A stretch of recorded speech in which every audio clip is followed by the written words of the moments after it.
जहाजों के अवनमन कोण 30 अंश और 45 अंश है। अवनमन कोण 30 अंश और 45 अंश है।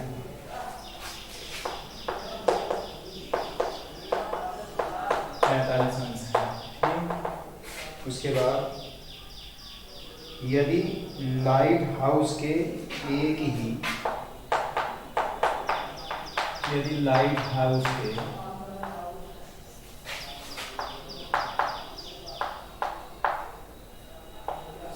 यदि लाइट हाउस के एक ही और एक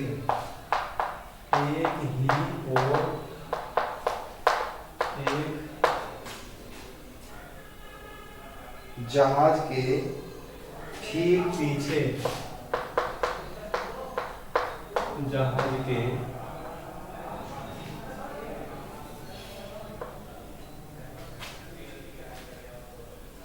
जहाज के ठीक पीछे से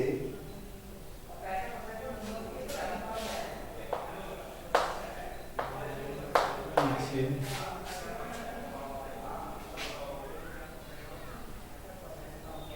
हो तो जहाज पीछे हो तो दोनों जहाजों के बीच की हो तो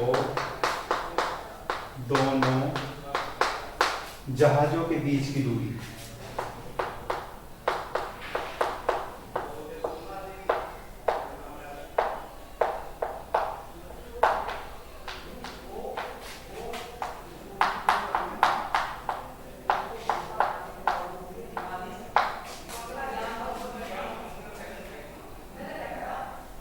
जहाज के ठीक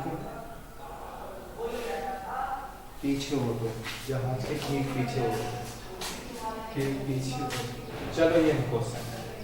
चलिए क्या कहना है, समुद्र तल से 75 मीटर ऊंची लाइट ये है। समुद्र तल से 75 मीटर ऊंची लाइट है, यहाँ पी क्यू रख दो इसका नाम। ठीक, लाइट से शिखर के दो समुद्री जहाजों के अवनमन कोण बनाए गए। ठीक, एक तो कितने कितने अंश के हैं, 45 अंश है, एक 30 अंश है, एक 45 अंश है, एक 30 अंश है। यहाँ से एक यहाँ बना दें और एक यहाँ, ये इसका चित्र बन जाता है। ठीक, 45 अंश और 30 अंश। अब आप क्या करेंगे, ये वाला हमारा 45 अंश है, अभी मैं समझा रहा हूँ। ये हमारा 30 अंश है, ये 75 मीटर है। ठीक, अब क्या कह रहा था वो, 30 अंश कहता है यदि लाइट हाउस के एक ही ओर इधर, एक ही ओर तो है इधर, एक ही ओर एक जहाज के ठीक पीछे हो तो दोनों जहाजों के बीच की दूरी ज्ञात कीजिए। दोनों जहाजों के बीच की दूरी ज्ञात करनी है, ए बी दो जहाज हैं, इनके बीच की दूरी हमें निकालनी है। तो और कोई तो मान दे नहीं रखा है इसमें, देखिए दोनों जहाजों के बीच की दूरी। तो दोनों जहाजों के बीच की दूरी निकालने के लिए ये हमें निकाल लेनी है। तो हम इसमें क्या मान लें, ये वाली हमें निकालनी है, ये वाली। थोड़ा सा हम जो, चलो इसे थोड़ा सा कम कर लो, ये 45 अंश जो है ना, थोड़ा सा फिर कम बने, ये सही 45 अंश यहाँ भी। तो दो त्रिभुज बन गए इसमें भी, एक तो बन गया पी बी क्यू और एक बन गया पी ए क्यू। ठीक है, तो पहले बी क्यू निकाल लेंगे, फिर ए बी निकाल लेंगे। तो देखिए कैसे करना है, त्रिभुज पी बी क्यू में tan ले लें इसमें, tan 45 बराबर लंब बटे आधार, लंब क्या है पी क्यू और आधार बी क्यू। ठीक, tan 45 का मान 1 बराबर पी क्यू का मान रख दोगे 75 बटे ए क्यू, बी क्यू कितना निकालना, तिरछी गुणा कर लो ऐसा। तो बी क्यू कितना आ जाएगा बताओ, बी क्यू 75 आ जाएगा, बी क्यू हमारा 75 आ गया। अब आप दूसरा त्रिभुज ले लेना है इसमें, त्रिभुज पी ए क्यू में, पूरा पी ए क्यू में, इसमें tan ले लेंगे, tan 30 ले लिया, लंब बटे आधार, लंब क्या बन गया पी क्यू बन गया, और बटे में आधार क्या बन गया a b plus b q. सही है नहीं, a b plus b q तो हो गया, पूरा आधार हमारा ए क्यू है, जैसे ए क्यू, यानी लिख दो ए क्यू जो है वो किसके बराबर है, a b plus b q के बराबर है। दोनों आपस में ए बी और बी क्यू जो है ए क्यू है, दोनों की जगह हमने ए क्यू ना रखे, हमने a b plus b q रख दिया। इसका मान √3 हो गया बराबर पी क्यू कितना है 75 है बटे ए बी नहीं दे रखा है ऐसे लिख लो प्लस बी क्यू दे रखा, बी क्यू कितना निकल कर 75 आ गया। ठीक, मल्टीप्लाई कर लो ऐसा आपस में 75 की √3 से, तो ए बी प्लस 75 बराबर 75√3। ठीक, और a b is equal to आ जाएगा 75√3 माइनस के 75, और ए बी बराबर आ जाएगा 75 कॉमन ले लिया √3 माइनस का 1 मीटर। ठीक, ए बी जो है दोनों जहाजों के बीच की दूरी है, सही है नहीं। इसका आंसर आ रहा है 75 ब्रैकेट में √3 माइनस 1 मीटर। √3 का मान अगर होगा तो आप रखेंगे, नहीं देगा तो नहीं रखेंगे। एक बार और समझ लो क्वेश्चन में कह रहा समुद्र तल से 75 मीटर ऊंची लाइट हाउस के शिखर के दो समुद्री जहाजों के अवनमन कोण 30 अंश और 45 अंश हैं। ठीक, उसके बाद में यदि लाइट हाउस के एक ही और एक जहाज के पीछे हो तो दोनों जहाजों के बीच की दूरी ज्ञात कीजिए। तो हमने सबसे पहले पी क्यू जो है एक क्या बनाया, समुद्र तल से 75 मीटर ऊंची हेडलाइट, यानी लाइट हाउस है हमारा ये लाइट हाउस कितना है 75 मीटर ऊंचा है। ठीक है, और कह रहा दो अवनमन, इधर जहाज है, जब मान लाइट हाउस है तो जहाज तो इधर चलेंगे समुद्र में, इस तरह से पैमांगे ऐसा, तो एक ए है एक बी है, तो इस तरह से ये चल रहे हैं। तो कितने अंश के कोण बनाए, एक ने 30 अंश का कोण बनाया है और फिर लाइट हाउस की ओर दूसरे ने 45 अंश का कोण बनाया। तो वो कह रहा है इनके समुद्रों के बीच की दूरी कितनी है, तो समुद्रों के बीच की दूरी जो है ए क्यू भी है हमारी और ए बी भी है, यहाँ से यहाँ तक ही तो है कि बीच की दूरी निकालने के लिए क्या करा, सबसे पहले हमने इसमें त्रिभुज ले लिया पी बी क्यू। ठीक, पी बी क्यू में जो है यहाँ लिया हमने त्रिभुज पी बी क्यू में tan थीटा बराबर लंब बटे आधार। तो लंब कितना है, tan 45 वाले में देखो लंब कितना है पी क्यू है और आधार कितना है बी क्यू है। tan 45 का मान 1 बराबर पी क्यू का मान 75 बटे बी क्यू, कैंची गुणा कर लिया आपस में तिरछी, बी क्यू बराबर कितना आ गया 75 मीटर आ गया, यहाँ से यहाँ तक ये निकल कर आ गई वो 75 की आ गई। अब दूसरा त्रिभुज ले लिया हमने पी ए क्यू में, पी ए क्यू पूरा त्रिभुज ले लो, पी ए क्यू में कितने अंश का कोण बन गया 30 अंश का, लंब कितना है हमारा 75 है, आधार कितना है हमारा ए क्यू है, ए क्यू के बदले में क्या रख दिया हमने a b plus b q, तो tan 30 का मान 1 बटे √3 बराबर 75 बटे ए बी प्लस 75। तो ए बी प्लस 75 जब हम मल्टीप्लाई करेंगे तो 75 √3 तो आ जाएगा, √3 की 75 से गुणा कर ली इसने। अब ए बी बराबर जो 75 है हमारा इधर माइनस में हो जाएगा, ये जाएगा 75 हमने कॉमन ले लिया तो √3 माइनस का 1 बचेगा। ठीक है नहीं, तो ये हमारा आंसर हुआ। कोई नहीं, क्वेश्चन नंबर 13 था ये हमारा। अब इसके बाद में अगला क्वेश्चन क्या है देखिए, इसे जो है सवाल को आप चित्र बना के ठीक तरह से जो है कर सकते हैं और कोई भी इसमें दिक्कत नहीं है। ठीक है, अब अगली वीडियो में बताऊंगी इसके बाद का।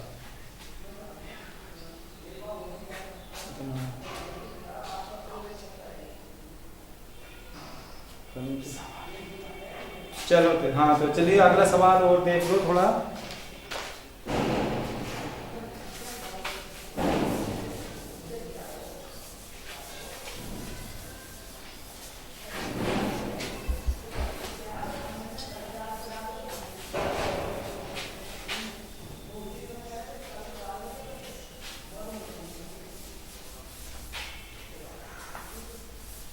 देखिए इस प्रश्नावली में केवल 2 ही सवाल और बचे हैं ना, ये हमारी हाइट एंड डिस्टेंस भी पूरी हो चुकी। ठीक है, अब क्वेश्चन नंबर है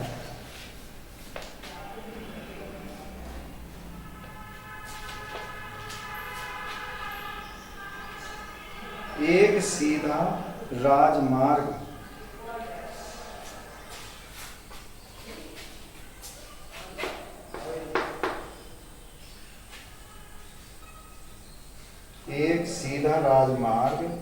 एक मीनार के एक सीधा राजमार्ग, एक मीनार के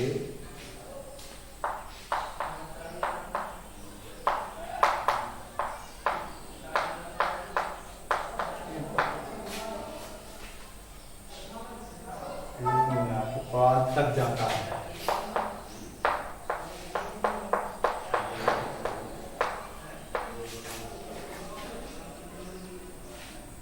मीनार के शिखर पर खड़ा एक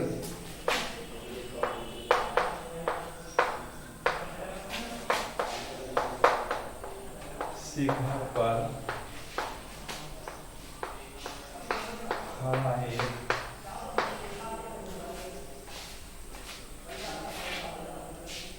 मीनार के शिखर पर खड़ा एक आदमी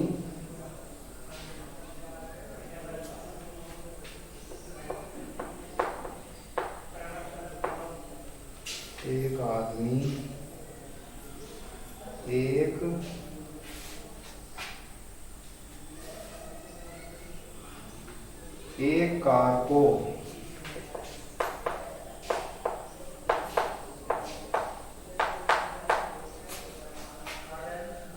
एक कार को 30 अंश के अवनमन कोण 30 अंश के अवनमन कोण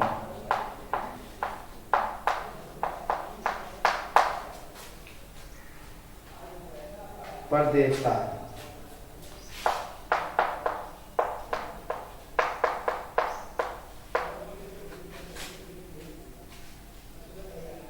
जो कि मीनार के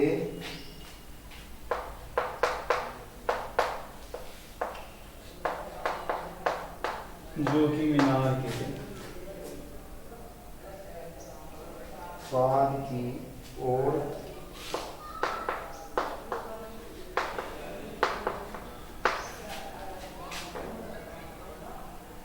एक समान चाल से जाता है।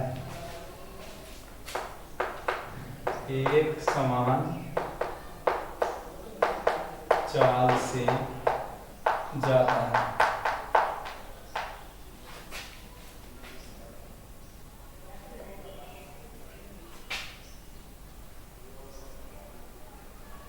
इसके बाद में है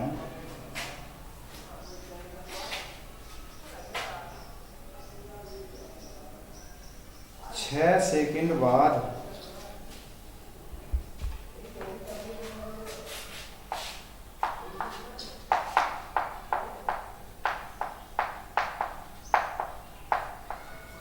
6 सेकंड बाद कार का अवनमन कोण कार का अवनमन कोण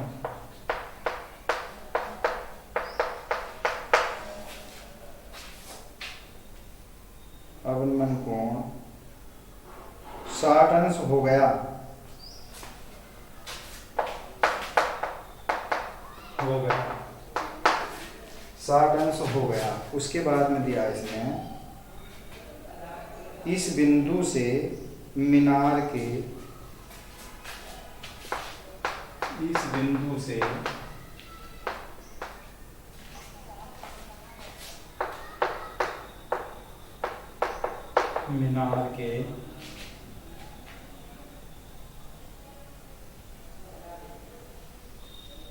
मीनार के पार तक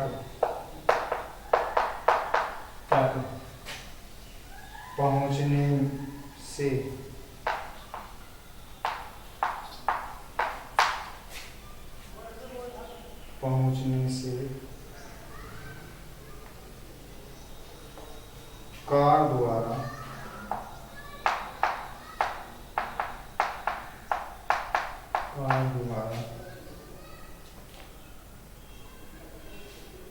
लिया गया समय ज्ञात करें। लिया गया समय ज्ञात करें। ठीक, कल समझाएंगे, कल की वीडियो में इसको आज यहीं तक खत्म करते हैं।